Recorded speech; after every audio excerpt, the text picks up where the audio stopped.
मई से पहले ममता बनर्जी ने पलट दिया बंगाल चुनाव का पूरा खेल। दोबारा होगी अब बंगाल में वोटिंग। 77 जगहों पर हुई धांधली, ईवीएम पर लगाए गए टैप। इलेक्शन कमीशन ने कर दिया बड़ा ऐलान, जिसे सुनकर रह गया पूरा बंगाल हैरान।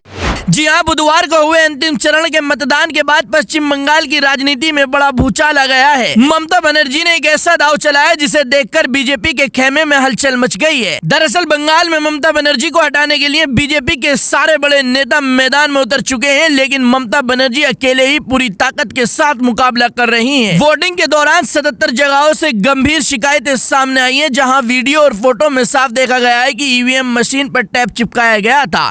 आरोप है कि कई जगहों पर टीएमसी के चुनाव चिन्ह को ढका गया है ताकि वोट डालने वाले लोगों को सही निशान दिखाई नहीं दे। कुछ जगहों पर बीजेपी के उम्मीदवार के निशान पर भी टैप लगाए जाने की बात सामने आई है, लेकिन सबसे बड़ा नुकसान ममता बनर्जी की पार्टी को बताया जा रहा है, क्योंकि ज्यादातर मामलों में टीएमसी के निशान को ही छिपाया गया है। जैसे ही ये मामला सामने आया, ममता बनर्जी ने तुरंत सख्त कदम उठाया और इलेक्शन कमीशन में शिकायत दर्ज कराई। इसके बाद इलेक्शन कमीशन ने तुरंत हाई लेवल की मीटिंग बुलाई और अब लगातार इस पूरे मामले की जांच चल रही है। मीडिया रिपोर्ट्स के मुताबिक करीब 77 जगहों पर दोबारा वोटिंग कराए जाने की संभावना जताई जा रही है। अगर ऐसा होता है तो बंगाल के चुनाव का पूरा समीकरण बदल सकता है। राजनीतिक जानकारों का मानना है कि अगर वोटिंग पूरी तरह निष्पक्ष तरीके से दोबारा होती है तो ममता बनर्जी एक तरफा जीत दर्ज कर सकती हैं, लेकिन अगर ईवीएम से जुड़ी ये गड़बड़ियां सही नहीं हुई तो ये टीएमसी के लिए बड़ा झटका भी साबित हो सकता है। फिलहाल ममता बनर्जी इस मुद्दे को लेकर बेहद आक्रामक अंदाज में नजर आ रही हैं और इस मुद्दे को लगातार उठा रही हैं। अब देखना दिलचस्प रहेगा क्या इलेक्शन कमीशन 77 जगहों पर दोबारा वोटिंग कराती है या फिर मामला यहीं दब जाएगा।